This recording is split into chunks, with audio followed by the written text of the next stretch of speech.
Friends in the Corner podcast. Stories and topics from around the state of Kentucky.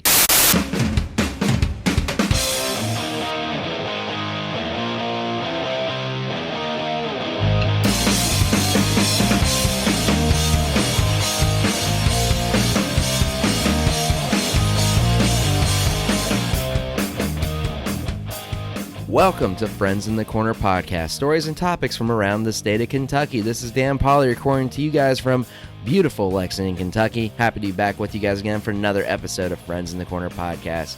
Today's episode, we're going to be talking with Nathan Wright from the Hillbilly Hippie Music Review. Now, I've known Nathan here for a while. We actually went to college together at the University of Kentucky, and I'm excited to see the traction that his new blog has been getting over the last couple months he's been operating it. So we're going to talk to him about his blog, what inspired him to get that started. We're going to talk to him about some of the country music festivals that he's been to over the last couple months, and he's going to give us a list of music artists to be on the lookout for as well. So we've got a very good episode coming up here with Nathan Wright that we're excited to get into. But guys, we got a few other things we want to talk about before we jump into that interview. The first things first, we are just a couple days away from Kentucky versus Florida. Probably the biggest game that we're going to be having this season up until we face Georgia at Georgia. Definitely our biggest home game for sure. And there's a lot of energy, a lot of excitement around Big Blue Nation right now. But I also say there might be a little concern and worry as well. This past weekend when Kentucky was facing Eastern Michigan, unfortunately we lost our quarterback, Terry Wilson, to injury. And so we are now going to have to see this Sawyer Smith, this transfer from Troy, what he can do for us as we get ready to go in to face Florida at Kroger Field. But we're excited to see what's going to happen this weekend with Sawyer Smith at the helm and see what we can do against the Florida Gators. And we're hoping and praying that we can make it 2-0 against the Florida Gators in 2 seasons. But we also want to wish Terry Wilson a quick recovery here at Friends in the Corner podcast. We hope to see him back again healthy next year. Now, if you guys have been listening to the podcast for the last couple months, you probably know that I've been whispering about some big changes that are coming to the show. And yesterday, I had the opportunities to start promoting those big changes. Yesterday, we officially went live with our Patreon.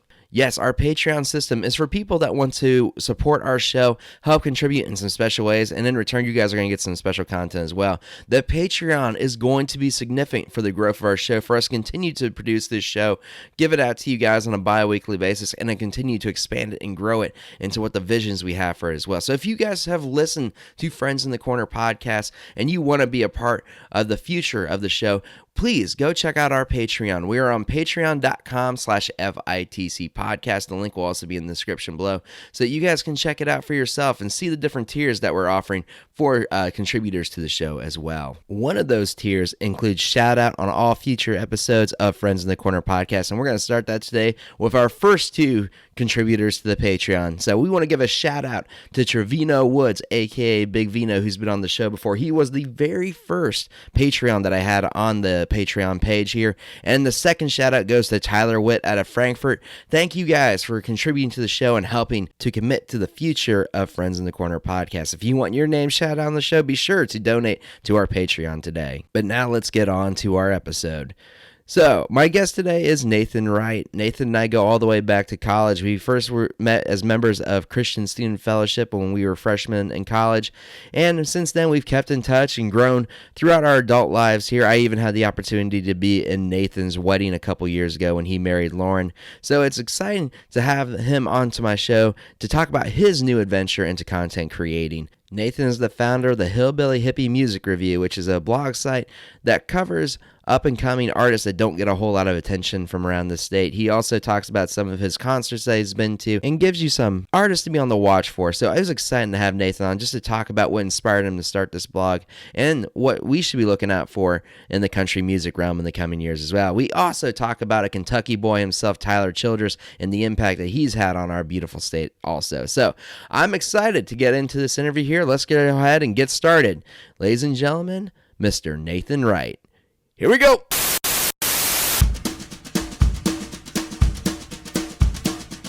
All right. Well, we're with a good brother of mine now here on the podcast, someone who's gotten into his own content creating, Mr. Nathan Wright from Pikeville, Kentucky. How you doing, my brother? Hey, Dan, man, I'm doing good. How are you doing? I'm doing well. I'm doing well. Man, this feels like it's come full circle because last year you're helping introduce me to people to come on to my show, and now you're on my show talking about a new adventure that you started a few months ago called the Hillbilly Hippie Music Review, and we're happy to talk about that. But wanted to just kind of give my listeners a little bit of an idea of who you are. Can you tell us about you, Nathan, a little bit about where you're from and who you are? I'm originally from Eastern Kentucky, Pikeville to be exact. Lived there for about pretty much my whole adolescent life. Then I kind of moved away, went to college, and never really went back. Now I'm in Louisville, Kentucky, but I'm a Cats fan in card country. There's more UK fans in Louisville than what they'll let you believe. But yeah, so I'm just an Eastern Kentucky boy who moved away from home and got into the music scene a little bit as a hobby. So. Yeah, well, when Nathan says he's a Cats fan, I think that's the understatement of the century. Him and his wife are major Cats fans. I was in their wedding, and after the ceremony, the bride and groom come back from the ceremony, they came back to the UK fight song. So that we did. They are, and we were wearing we wore UK blue shoes too to match. Yeah, there was a blue and white theme going on. I'll never forget, Nathan. This might be throwing it back a little bit here, but when I moved to Kentucky, I was not a full-on Kentucky fan at that point. I was still rooting for another team in another state. But I remember when we went to our first Kentucky game together, Rajon Rondo was one of the main people that was being represented the game, and you were like, "Oh my God, it's Rajon Rondo!" I didn't know who he was. So I was like, "Who's Rondo?" And I could have told you I shot Hitler or I shot Kennedy, and the look on your face, like, "Who the hell does this guy think he is coming in here?" Man, I mean, not even being a UK fan, just being a basketball fan that's our age, you got to know who Rajon Rondo is. He was the face of the Celtics for the longest time. I know. I wasn't into the NBA at that point either, but I've made up for lost time. I bleed blue now. I still have a little bit of Buckeye in my heart, unfortunately, but we all have our own sins we got to work through. So yeah, sometimes that poison's hard to get rid of. So. I know, right? Hey, did you see the latest news that we're trying to get a copyright for the word "the"? I don't comment on things that are very negative, and I have nothing good to say about that. You sound like Max Godby. Max was on the show, and he kind of said some similar stuff. So, all right. Well, man, we're not here to talk about Ohio State. We're not here to talk about Kentucky. We're here to talk about country music, and we're here to talk about your blog, man. So you are the founder of the Hillbilly Hippie Music Review, which has become a really popular blog in the country music scene here. So can you tell us a little bit about that blog and what got you inspired to start it? Yeah. Well, first off, the name Hillbilly Hippie, one of my buddies, Travis, that I work with for my actual job, he kind of calls me the Hillbilly Hippie all the time. So that's where the name came from. Being from Eastern Kentucky, I got a whole lot of hillbilly in me. You know, I drive the truck, I'm wearing boots. I'll even wear a bolo from time to time. And then I'm a little hippie too. I backpack and camp, and sometimes I'll eat some vegetarian food.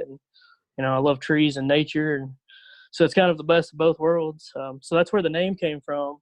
As far as actually starting the page and starting the blog, it wasn't planned. I was actually getting really into the music scene. I've been kind of following a few other blogs for a while, and there was a blog out of the Midwest that was kind of recruiting some help. And I reached out to them, and they never got back with me. And the more I thought about it, the more time went by, I thought it'd be just kind of cool because it's, introducing people to music. It's a cool way to learn new or discover new music myself. And I was actually at a little Japanese Express restaurant in Bowling Green, Kentucky, with a buddy of mine, Rye Davis, who's been on your show before, his wife and my wife, and we were kind of talking about it. And Rye and Brandy both just looked at me and said, "Hey, man, why don't you just do it yourself and do your own thing?" And they kind of put that bug in my ear, and I was like, "Well, sure, why not?" So I came up with a name and wrote my first review and got everything set up. And once it was all good to go, I just went live with it on Tumblr and Facebook and Instagram.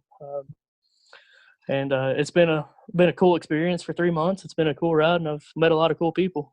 Yeah, man. Well, I was like we were talking about offline here. It's been awesome to see the traction your pages have been getting, just over a short period of time. And actually, you brought up a name I kind of want to talk about here. So, some of the longtime listeners of Friends in the Corner podcast probably remember the interview I did last year with Wright Davis, and I mentioned in that episode that a mutual friend introduced us to each other to help get him on the show, and that mutual friend just happened to be Mr. Nathan Wright himself.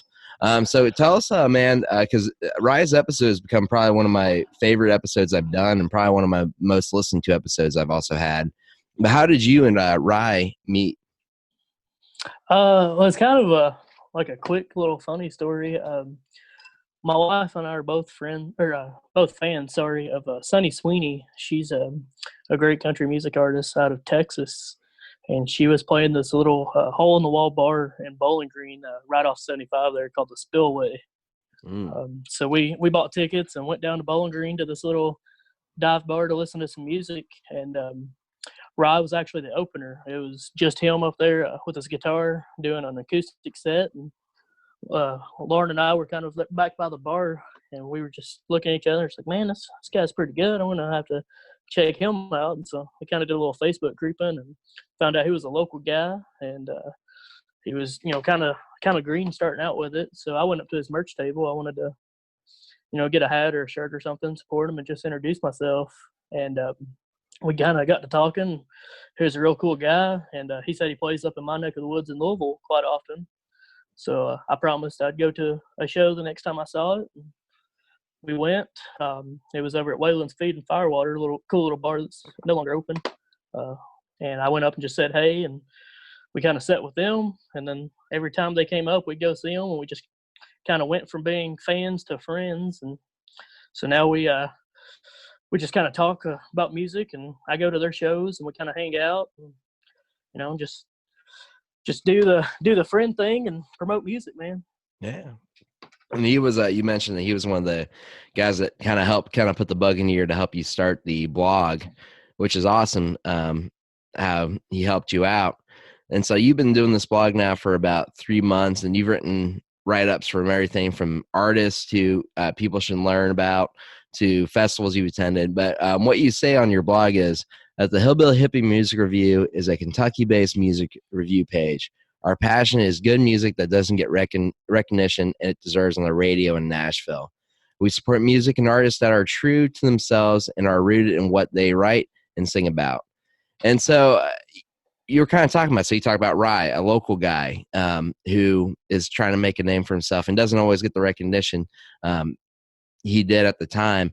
But who are some guys that you've really come to learn about, either from your time, like getting to know new country music artists, or by starting this blog?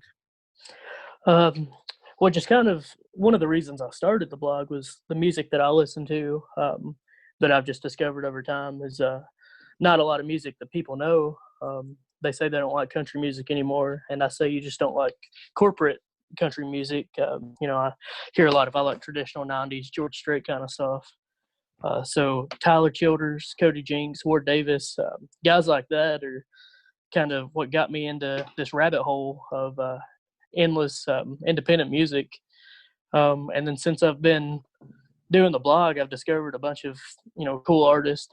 Probably my favorite that I've discovered just through the blog, it's a guy named Matt Woods and his band, The Natural Disasters. They're based out of Knoxville, Tennessee. And to me, they're not really a country band. They're more of a rock band, kind of a southern rock deal. But they get a little twang in there a little bit. And then I've kind of artists that I knew of, but I didn't know a lot about. I've discovered more of them.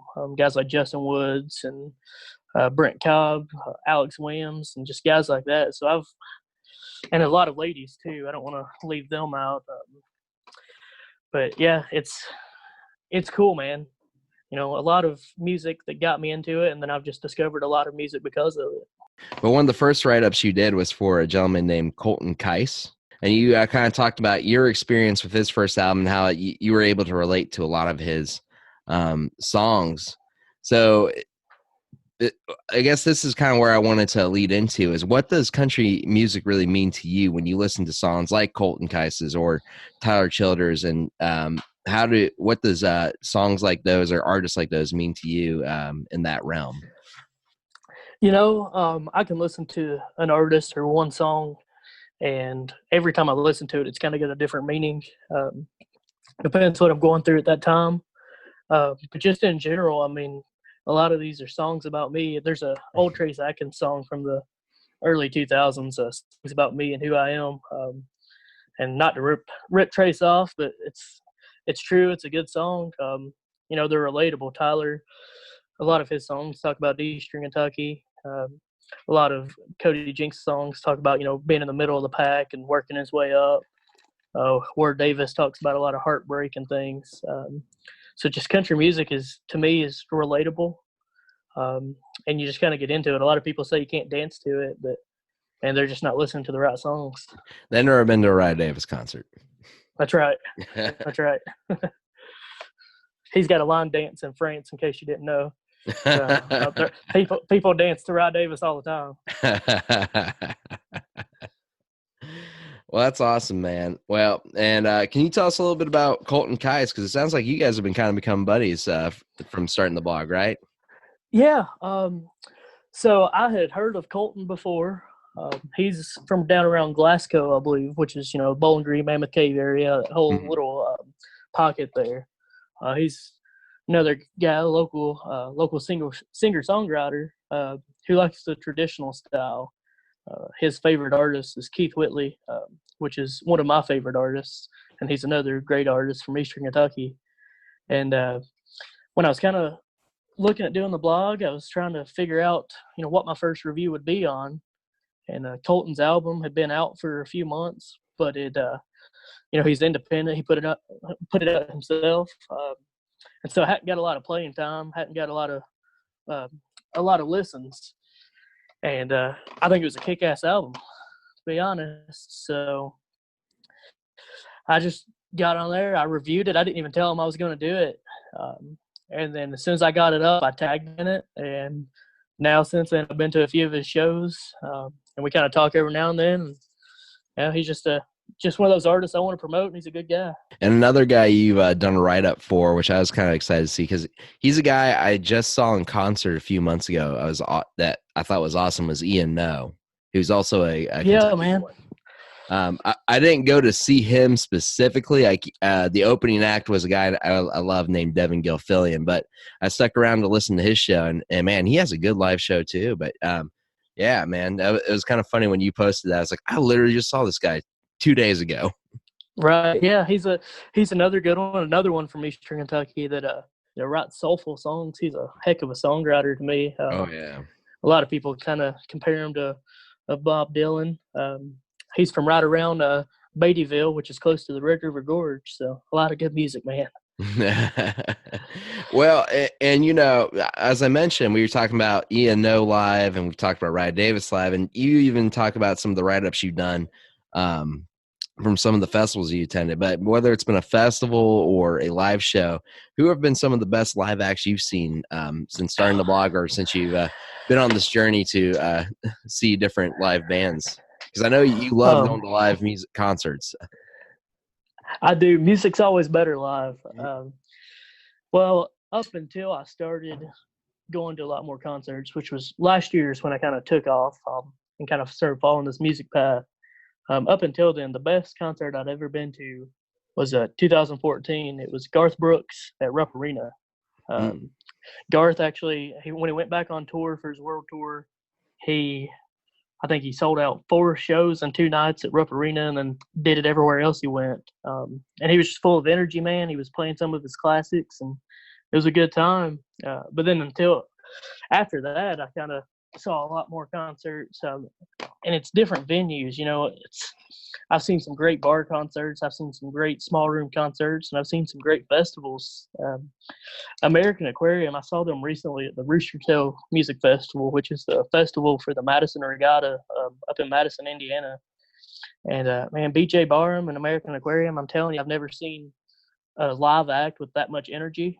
They're not a country band; they're a rock band from Raleigh, and man, it was just a great time. Mm. And then I mentioned Matt Woods and the Natural Disasters. I got to see them at a free little show. It was a little festival at a campground up in Bogstown, Indiana. And Matt Woods and the Natural Disasters, man, they just blew me away. It was the first time I saw them live. I'd already reviewed their album, but I was hooked from then on. And then you got a couple other guys, some small room guys. I've seen some great concerts in, both at headliners here in Louisville, Whitey Morgan and Tyler Childers. Yeah, so like Whitey Morgan and Tyler Childers, those guys at headliners, those small room venues, their voices are just so powerful. And so that makes it a cool show that I've seen.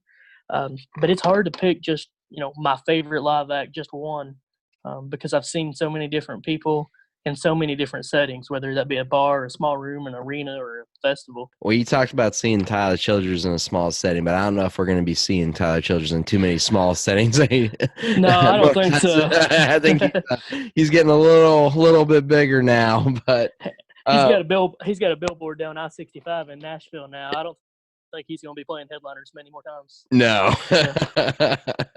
And he just he was the main act for a festival we just had here in Lexington, the Railbird Festival. Yeah. I didn't get a chance to make it out there. I really wanted to, but there's a lot of people I know that did. Joe Marie from Oklahoma Reviews was there and was able to catch it, and so I'm excited for her review to come out just so I can kind of get a little taste of Railbird on its first year. Yeah, well, I heard it was awesome. I heard the music was great. I heard Childers did good. I heard Ian Noah was great. All the bands I wanted to see that were there were awesome too. So we'll try to do a Friends in the Corner Hillbilly Hippie music review tag team next year at Railbird. Let's do it. Why not? One thing you did mention, because you kind of talked about when you ask people about why they don't like country music, they always say they don't like corporate country. And I know we've had these conversations in the past too about where country music is at, like what you listen to on Nash FM or something like that, and compared to what you personally listen to and what you consider to be country. I guess you would call it real country, wouldn't you say? I would. Yeah. So what are your feelings towards country music in its current state? Well, there's two states of country music, and they're opposite sides of the spectrum. Your one state is corporate Nashville. Nashville's still got some great music coming out of it. But what they play on the radio and what the big money gets, to me, it's not country. It's more of a pop. I'm not bashing it. I'm not saying it's bad. I'm just saying it's not country, which isn't my thing. On the other side, you have this kind of real country movement, we'll call it, with all these subgenres beneath it. You've got red dirt, you've got Americana, you've got outlaw, and you got guys that are just out there making this movement and kind of pushing forward. One of the bigger faces right now, we've mentioned him several times, is Tyler Childers. He won an Americana Music Award last year, and during his speech, he said, Americana ain't no part of nothing. He's a country music singer, and calling it Americana just kind of contributes to the problem that we have within country music. Then you got other guys like names I mentioned, Cody Jinks, Ward Davis, that are playing real music, or real country music. Chris Stapleton's a mainstream guy doing it. Then you got some smaller guys that are just really getting a team behind them and starting a movement. Mickey LaMania, he's from up in the Northeast. You got Steve Hickman up in Indianapolis. And they've kind of are building a team for this movement. And you've got people like me and the Honky Tonk Hotel, which is a great place out in Kansas City, and just a whole lot of believers in country music that are all kind of doing our part to try to bring it back. So I would say the state of country music's great. It's just not mainstream. Yeah. Well, and I think something you kind of brought up here, it was kind of interesting. So, you talked about how a lot of that's been focused in Nashville, and I just was recently in Nashville not too long ago, and I can tell you, it doesn't quite feel too country any of these days. I walked around the main strip there on Broadway and felt like I was in the middle of New York City. But Hey, if you go into Robert's Western World any day of the week, they're playing real country music. You'll have Chris Scruggs up there, and some good names playing country music. It's still out there. Yeah, full transparency. I was on Broadway. I don't quite remember everything on Broadway though. So, if you told me you did, I wouldn't believe you. But a lot of the people who are singing this genre country music you like are really coming from the country areas, Eastern Kentucky. And you got Tyler Childers, Cody Jinks, all these guys, and then all down the Appalachians. And I think maybe we're starting to see kind of that resurgence of people who have been through that type of stuff and been through that type of lifestyle really bring their stories and their songs to life in those areas, which I think has been really awesome to see. Because honestly, we've talked about, it's like when I was never a big country music fan, and I don't really consider myself too much still now.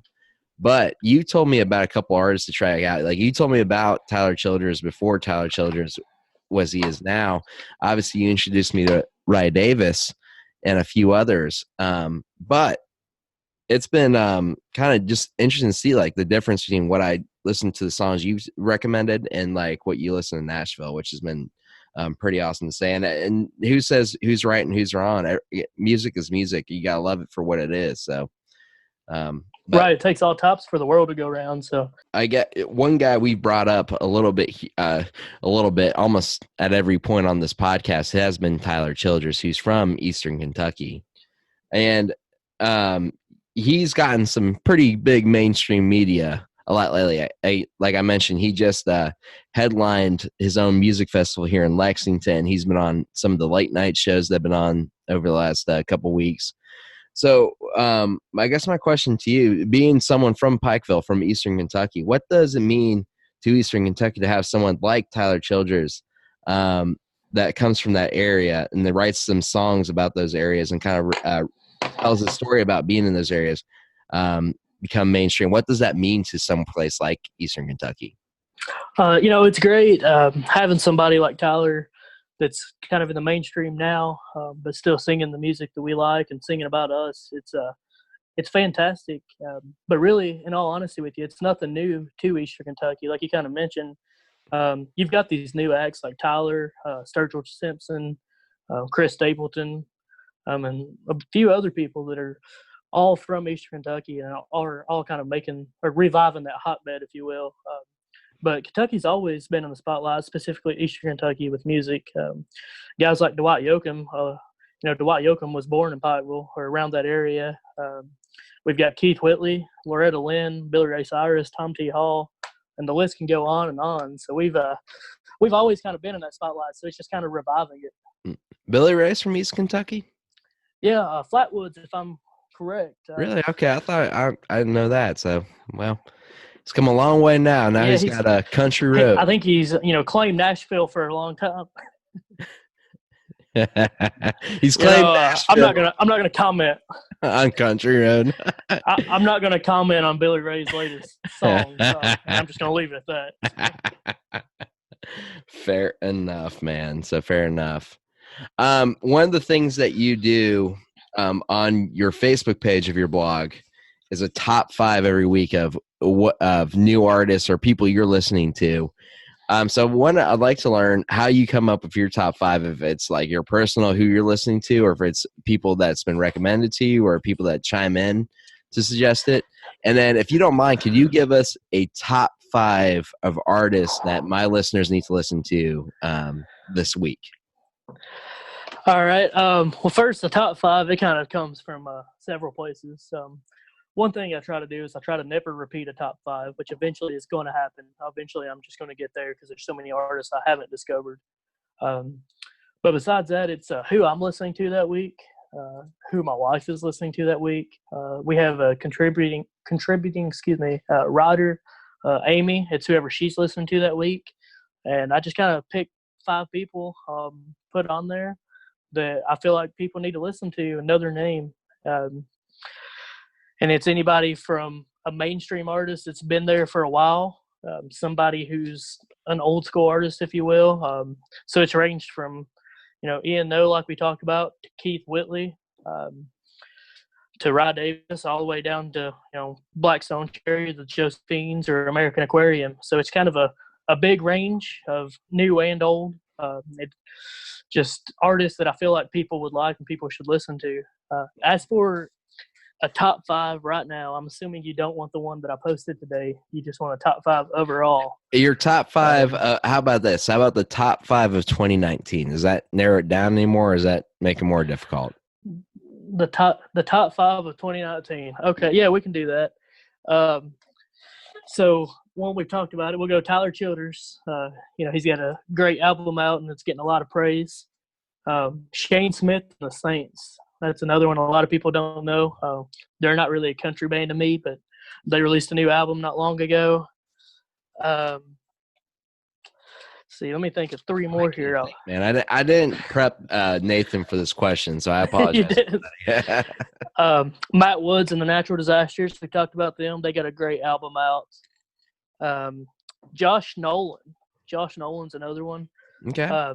He's a guy. I don't know if you know Chelsea Nolan. She's from around Stanton, Slade area of the Red River Gorge of Eastern Kentucky. She's kind of taken off a little bit.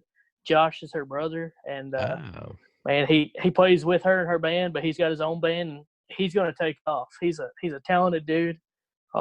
Not traditional country music. It's kind of an upbeat, his own sound, which I also appreciate, and it's a great album.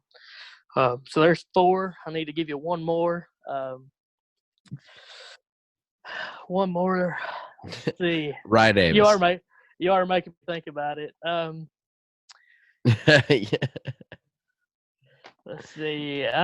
Give me one phone second. in Lauren if you want to.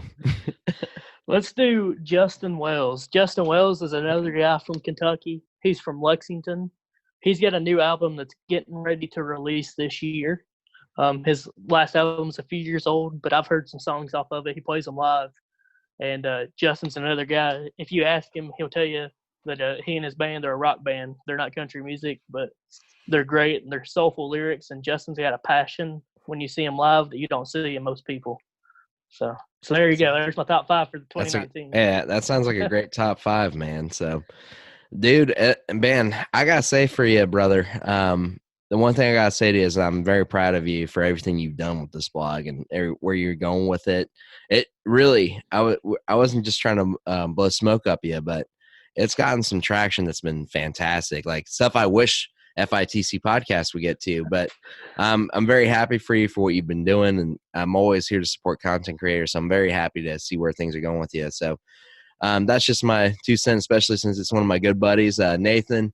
Me and him have known each other for a long time now. I would say I've pretty much grown up my whole adult life here with Nathan, going into college and even having the opportunity and the privilege of being a part of his wedding on his big day a few years ago. And, man, happy to see where things are going with you. So I guess the question is, where does Hillbilly Hippie Music Review go from here? Do you have any big plans for it from this point on? Right now, we're just going to kind of stay on the path we are.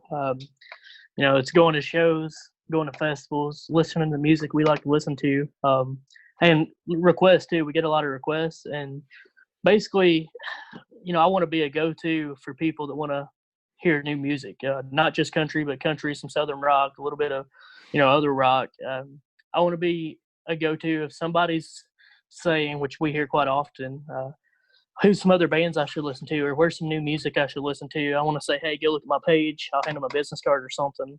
And they look at the top 5s, and, they find new music.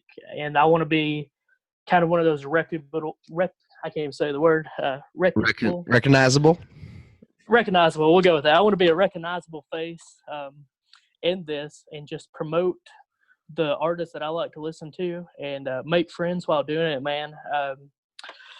I've made a ton of friends that are artists, and I'm promoting them, and I just hope to continue to do that and support them on their journey. And wherever this takes me, since it's a hobby and just something I enjoy, we'll see. One day maybe I'll make money from it. 20 years from now, I may be doing it with, a few more followers, and not getting paid, but that's all right because I'm having a blast. That's awesome, man. Well, hey, just to help out with getting some followers here, tell us where my listeners can follow you at. Where can they find you at? Yeah, we're on Facebook at Hillbilly Hippie Music. The page name's Hillbilly Hippie Music Review. Instagram at Hillbilly Hippie Music again.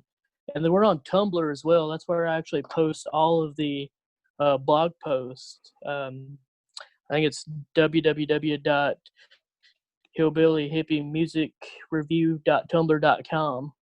And basically, though, if you're on Facebook or Instagram, you'll see everything. I share all the Tumblr posts over to Facebook, and that's kind of the main face or the mainstream, because that's how people, discover a lot of music and how people spend a lot of their time. No Twitter? No Twitter. I tried it, and I'm not the best at it. And Instagram and Facebook seem to kind of work. And then when you see me out, I've always got some business cards or stickers. We've given away a T-shirt and a shot glass. We're going to give away some more stickers, and we're just going to do what we can to get our name out there. And that's just because in order for us to promote music, we've got to promote ourselves, because we can't promote people if nobody knows us. Awesome. So, yeah, you can find us there.